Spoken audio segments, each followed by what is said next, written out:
ভাই ও বোনেরা, আমার ডিজিটাল স্টাডি চ্যানেলে তোমাদেরকে সকলে স্বাগত জানাই। আশা করি তোমরা সকলেই ভালো আছো। আজকে আমরা পড়বো ইংলিশ গ্রামারের ফ্রেজাল ভার্ব, যেটা মাধ্যমিকে 3 নাম্বার থাকে। এই ফ্রেজাল ভার্ব 7টা মুখস্থ করলেই যথেষ্ট, আমরা মাধ্যমিকে ওর থেকে কোনো না কোনো কমন পেয়ে যাবো। তো ফ্রেজাল ভার্ব পড়াটা অতটা কঠিন নয়। আজকে আমি তোমাদের সামনে 10টা ধরে তুলেছি। এবার এর ভিতরে যে 10টা তুলে ধরে চলেছি, আর এবং এই 10টা তোমরা আমার হোয়াটসঅ্যাপ লিঙ্কে জয়েন করলে তোমরা এই পিডিএফটা পেয়ে যাবে। তো প্রথমে শুরু করি। কি লেখা আছে প্রথমে? যে অ্যাট অন, টেল আপন, অ্যাফেক্ট মানে ক্ষতি করা, bear with, put up with, tolerate মানে সহ্য করা কোনো কিছু হলো। বা এই যে ফ্রেজাল ভার্ব দিয়ে তুমি যখন স্পোকেন ইংলিশ বলবে, আর এই স্পোকেন ইংলিশ বলার ক্ষেত্রে ফ্রেজাল ভার্ব খুবই গুরুত্বপূর্ণ।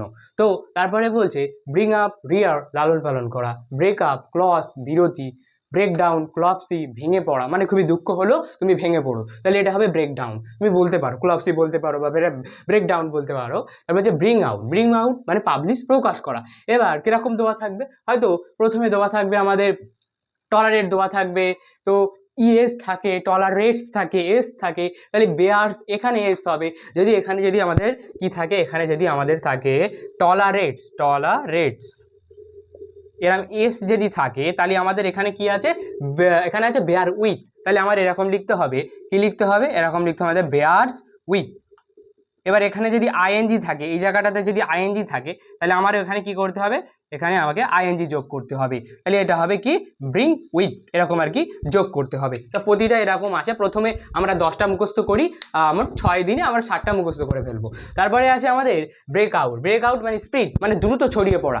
ব্রেক ইনটু, ব্রেক ইনটু মানে কি? ফর্সলি ইন্টার মানে কেউ জোর করে প্রবেশ করা, মানে কেউ তোমাকে ঢুকতে দিচ্ছে না, তুমি কি কাউকে সাথে বলছো। ব্রেক ইনটু মানে forcibly enter. Bring about, bring about মানে হঠাৎ, হ্যাপেন কোনো কিছু ঘটা মানে হঠাৎ কিছু হলেও সেটাকে আমরা বলি হ্যাপেন্ড। তারপরে বলছি কল আপ। কল আপ কি? রিমেম্বার মনে করা, বা তুমি একটা কোনো কাজ করেছো সেটাকে বলা হচ্ছে কল আপ, রিমেম্বার মনে করা। তাহলে আজকে আমরা এই 7টা মুখস্থ করছি। তো আবার কালকে আবার ভিডিওতে দেখা হবে।